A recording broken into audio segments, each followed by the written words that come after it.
کوئی بات دیر سے سمجھ میں آتی، کوئی بات جو ہے نا ایک وقت گزرنے کے بعد سمجھ میں آتی. تو اس کے لیے صبر، استقامت ہونا. ہم کو اگر بظاہر دیکھے تو ہمارے کو بدنام کرتے، نہ کرے تو بھی گناہ جو ہے نا ہمارے پہ ڈال کے انسان کو ذلیل کرنے کی کوشش کرتے، لیکن اللہ کی ذات پہ بھروسہ رکھا کہ اللہ میرے کو انصاف دینے والا ہے اور اللہ برابر جو ہے کوئی راستہ نکالنے والا ہے. انسان استقامت سے مضبوط ہو کے ٹھہر گیا، سب کو جھکا دیتا، حاکم کو جھکاتا، دشمنوں کو جھکاتا، ظالموں کو جھکاتا، بدماشوں کو جھکاتا، سب کو جھکاتا. اللہ کے رسول مکے میں مضبوطی سے کھڑے ہو گئے. جتنا کر و فر بولنے والے، ہاں تم جو ہے نا یتیم یسیر، باوا ہے نا اماں ہے، تم ہمارے بادشاہ بنتے، تم ہمارے نبی ہیں، ہم تمہارا کلمہ پڑھنا، ہم تمہارے غلام بننا، ایسا کر و فر کرتے تھے. لیکن حضور نبی کریم صلی اللہ علیہ وسلم ظلم نہیں کرے ان کے اوپر، برداشت کرے. اونٹ کی وجڑی ڈال دیے، کانٹے بچھائے راستے میں، کتنی مصیبتیں اللہ کے رسول کے، پتھر سے مار مار کے آپ کے جو ہے خدموں کو لہو لہان کر دیے، نالے مبارک جو ہے نا خون سے بھر گئے. یہ سارے مصیبتیں اٹھائے، یہاں تک کہ فرشتہ نازل ہو کے بولا طائف کو پورا اس کو جو ہے نا مسل دیتا ہوں، چور چور کر دیتا ہوں. اللہ کے رسول آپ حکم دیجیے. تو حضور پاک صلی اللہ علیہ وسلم کیا فرمائے؟ میں ان کو تباہ کرا تو ہدایت دینے کے لیے کون آئیں گا؟ میں رحمت للعالمین ہوں.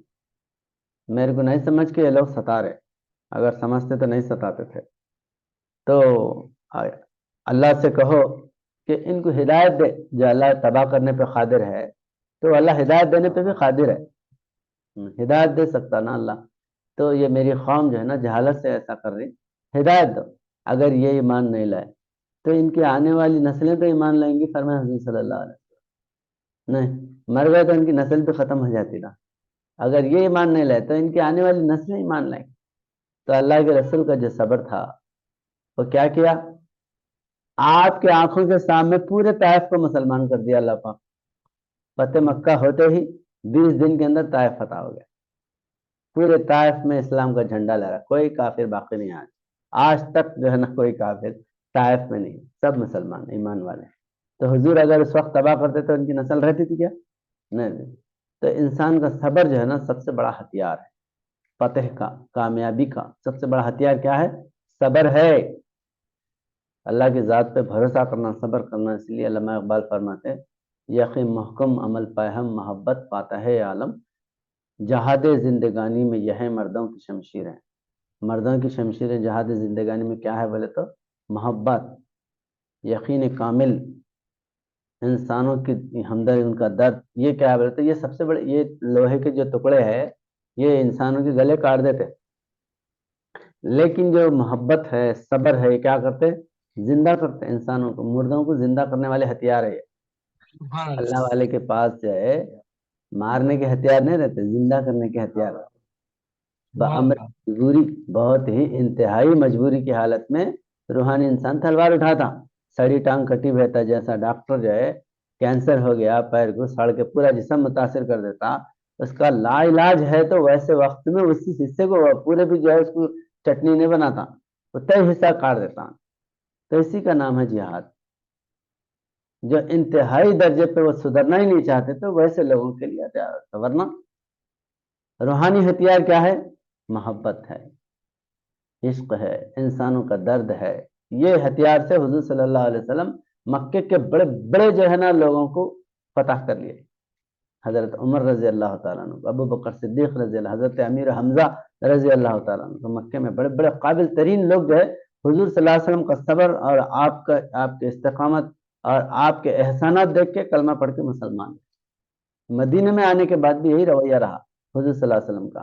بلکہ صلح حدیبیہ کے وقت بھی پورے صحابہ ہم لڑیں گے، ماریں گے، کاٹیں گے، ان لوگوں کو ہمارے سے جو ہے دبکی نامہ کرا رہے ہیں لوگ، ہم جو ہے نا نہیں مانیں گے، جا کے لڑیں گے. یہ جو ہے صحابہ کا جذبہ تھا. لیکن حضور صلی اللہ علیہ وسلم صبر کرائے، صلح کرے. اس کے بعد مکہ فتح کرنے کے لیے اب جب آئے 10,000 صحابہ آئے تھے، 10,000 کی تعداد میں. چٹنی بنا دیتے تھے ان کی، مکے والوں کی. مگر اس وقت بھی حضور صلی اللہ علیہ وسلم کیا کرے؟ صحابہ کرام کو نہیں مارنا نہیں. ہم کو اگر مکہ فتح ہو جا رہا بغیر خون خرابے کے، ہماری حکومت قائم ہو جا رہی اور وہ لوگ ہمارے جو ہے نا زیر فرمان ہو جا رہے، تو اس سے بڑی بات کیا ہے؟ جب ہمارے قبضے میں رہیں گے تو ان کو سدھاریں گے. جاہلوں کو پڑھا کے انسان عالم بنا سکتا نا، مار کے پھینکنے سے کیا فائدہ؟ تو اس میں حضور صلی اللہ علیہ وسلم اعلان کر دیے ابو سفیان کے گھر میں اگر کوئی پناہ لیا تو انہیں امن سے ہے، کعبے میں اگر کوئی پناہ لیا تو انہیں امن سے ہے، ہتھیار ڈال دیا تو انہیں امن سے ہے۔ کیسے کیسے حضور صلی اللہ علیہ وسلم جو ہے ان کے اوپر احسانات کرے، اور نتیجہ کیا نکلا؟ وہ پورے مسلمان ہو گئے۔ آج مکے میں کوئی کافر ہے؟ کوئی کافر نہیں، مار کے پھینکتے تو ختم ہو جاتا، لیکن حضور صلی اللہ علیہ وسلم معاف کر کے ان کو، اب وہ دیکھ کے خالی کلمہ پڑھ کے مسلمان ہو گئے۔ یہ کیسے نبی ہے؟ بولے ہم ان کے صحابہ کو خطرناک دردناک طریقے سے قتل کرے، امیر حمزہ کے جو ہے نا پورے ٹکڑے ٹکڑے کر دیے، کلیجہ نکال کے چبا دیا، اتڑیاں پورے لے کے گلے میں ڈالے، ان کی بیٹیوں کو جو ہے نا، بیٹی کو جو ہے نا شہید کرے، ان کے بھائیوں کو یا جو ہے نا رشتہ داروں کو ہم شہید کرے۔ ایسے نبی ہمارے پہ آ کے جو ہے معاف کر دے ہمارا، یہی جو ہے صداقت دے کے کلمہ پڑھے مسلمان ہو گئے۔ تو اسلام جو ہے ایسا ہی جو ہے دنیا کے اندر بلند نہیں ہوا، بڑے بڑے قربانیوں سے ہوا۔ اس لیے اللہ تعالیٰ قرآن کریم میں فرماتا لن تنالوا البر حتى تنفقوا مما تحبون، اللہ تعالیٰ بڑی سے پیاری چیز کی قربانی چاہتا۔ پیاری سے پیاری چیز بولے تو ہم کیا سمجھے؟ پیسہ، لوہا اور جو نا سونا چاندی، بیلاں گھرے، یہ خیرات کرنا۔ تمہارے جو اندر کی جو خیال انا ہے نا، خود غرضی، انانیت، میرا چھونا بلکہ، وہ بھی قربان کرنا اللہ کے راہ میں۔ ہماری انا نہیں رہنا، اللہ کی رضا، اللہ جو چاہا وہ، ما تشاؤون الا ان یشاء اللہ، اللہ جو چاہتا ہے وہ تم چاہنا، میں چاہا سو اللہ چاہنا بولے تو اللہ کا استاد بنے جیسی بات ہے۔ اللہ کو دین سکھا، اتعلمون اللہ دینکم، کیا تم اللہ کو دین سکھاتے؟ کیا بولتا اللہ؟ اللہ جو چاہتا ہے وہ چاہت ہماری ہو، ہماری چاہت اللہ کو تھوپنا نہیں ہے۔ اللہ جو چاہتا ہے اس چاہت کو لے کے اگر کھڑے رہیں گے، اللہ کیا چاہتا ہے؟ دنیا میں دین کا بول بالا ہو، حق غالب ہو، صداقت دنیا کے اندر قائم ہو، یہ اللہ کی چاہت ہماری چاہت ہے۔ یہ ما تشاؤون الا ان یشاء اللہ کی تفسیر ہے، سمجھ رہے؟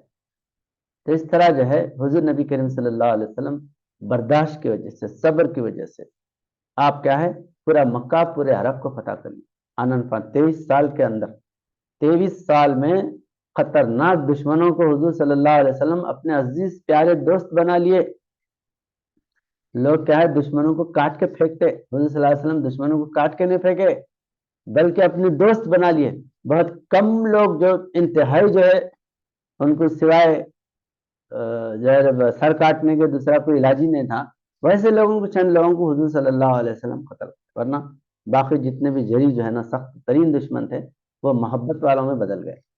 اس لیے اللہ تعالیٰ فرماتا قرآن کریم میں ادفع باللتی ہی احسن فاذا الذی بینک وبینہ عداوۃ کأنہ ولی حمیم، اللہ کے رسول آپ اپنے دشمنوں کے لیے ایسی دعا کیجئے یا ان کو ایسا جو ہے نا بلائیے کہ وہ اپنی دشمنی چھوڑ کے آپ کے عزیز پیارے دشمن بن جائے، پیارے جو ہے نا دوست بن جائے۔ انتہائی چاہے، اب حضرت عمر رضی اللہ عنہ سخت دشمن تھے، اللہ کے رسول کا گلا ہی کاٹ دیتا ہوں کیا ہے، لیکن حضور نبی کریم صلی اللہ علیہ وسلم کا، آپ کا کلام، آپ کا احسان ایسا اثر کر گیا تو وہ گردن لینے کے لیے، سر لینے کے لیے گئے تھے، سر دے دیا اپنا۔ ایسا تقریباً جو ہے نا صحابہ کا یہی عالم۔ تو بہرحال یہاں پر جو ہے آیات الکتاب المبین، یہ کھلی ہوئی جو ہے نا کتاب کے آیتیں ہیں۔ انا انزلناہ قرآنا عربیا لعلکم تعقلون، عربی میں ہم نے قرآن کو اس لیے نازل کیا کہ یہ تم عقل سے کام لو۔ عربی جو ہے نا بہت وسیع زبان ہے، اور دنیا میں سب سے پہلی زبان عربی ہے، اور سارے جتنے بھی زبانیں نکلے وہ عربی سے نکلے۔ اس کے بہت سے دلائل ہیں۔ ایک ام الالسنہ، مولانا خواجہ کمال الدین صاحب جو ہے ایک کتاب لکھے ام الالسنہ، بلکہ آپ ویب سائٹ پہ مل جاتی وہ، اس میں یہ ثابت کرے کہ عربی سے سارے زبانیں کیسے نکلی۔ ام بولے تو ماں، ام الالسنہ بولتے زبانوں کی ماں۔ عربی جو ہے نا زبانوں کی بہت قدیم زبان ہے، جتنے بھی زبانیں نکلے وہ عربی سے نکلے۔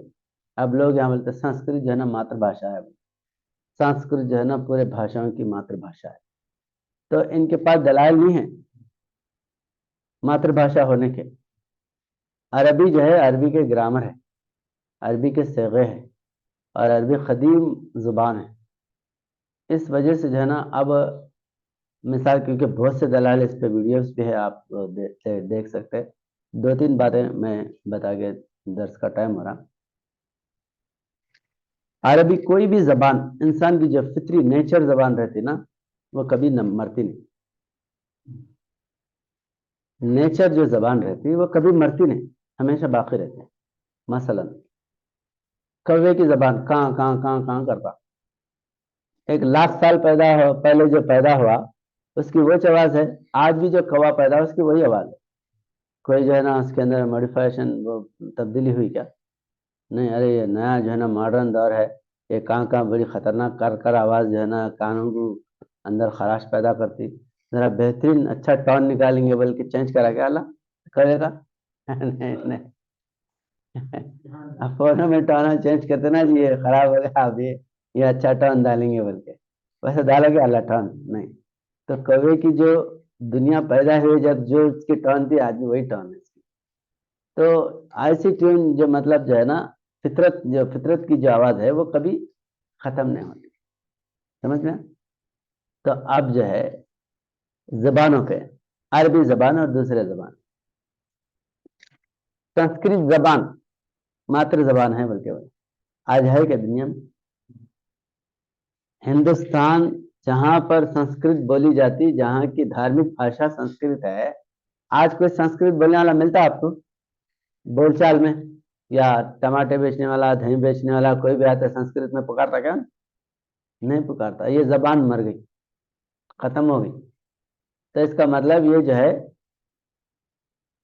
عارضی زبان تھی, مطلب آرٹیفیشل زبان تھی, تھوڑی بنائے تھے انسانہ بنائے تھے. خدا کی زبان, خدا کی بھاشا نہیں ہوتی. اب اس طرح کنڑی زبان, مراٹھی زبان جو بھی آپ دیکھیں گے تو پہلے کی الگ ہے, اب کی الگ ہے. کنڑی اگر زبان کی ہڑے کنڑ ہسے کنڑ, پہلے کی جو کنڑی ہے وہ اگر آپ آج کنڑ لوگوں کے سامنے بولیں گے تو انہیں سمجھ نہیں سکتے. ಧರೆ ಒಳಗೆ ಕಲೆ ಹಚ್ಚಿ ವರ್ಣವಾಸ ಸುತ್ತಿದ ಮುಂದೆ ಇರಬಹುದು ಮರ್ತ್ಯದೊಳಗ ಭೂಷಣನೆ ಮೃಡನೆ ನಿಮ್ಮಯ ಭಕ್ತಿ ನಡೆದಿದ್ದಿ ಪರಿತನಕ ಕಡುಪಾತಕರು ಹೆಚ್ಚಿ ಲಂಡ ಪುಂಡರು ಹೆಚ್ಚಿ ಭಂಡಾಗಿ ಜಗದೊಳಗೆ ದಂಡು ದಾಳಿಗಳೆಂದು ಹಂಡರಿ ಜಗಕ್ಕೆ ಗುರುದೈವ ತಾಯಿ ತಂದು ಹಿರಿದು ಕಿರಿದೆಂದನದೆ ಅರಿಯದೆ